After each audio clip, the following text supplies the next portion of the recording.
అమలాపురం మాజీ ఎంపీ జీవి హర్ష కుమార్ గారి అబ్బాయి జీవి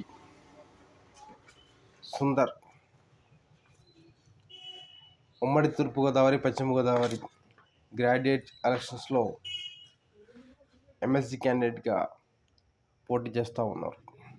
అయితే వాళ్ళు ఒక పోస్టర్ పాంప్లెట్ గ్రాడ్యుయేట్స్కి పంపించడం జరిగింది. ఒకసారి చూడండి.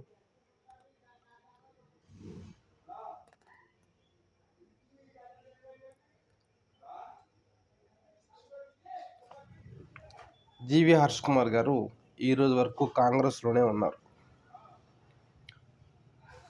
ఆయన వైసీపీలో చేరలేదు.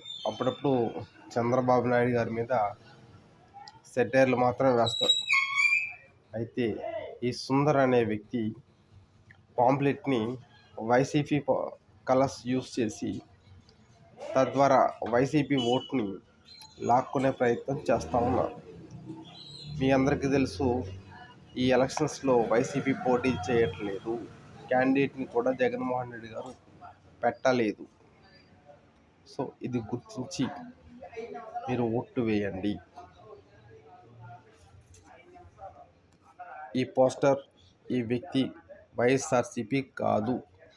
ఒకసారి క్లియర్గా చూడండి.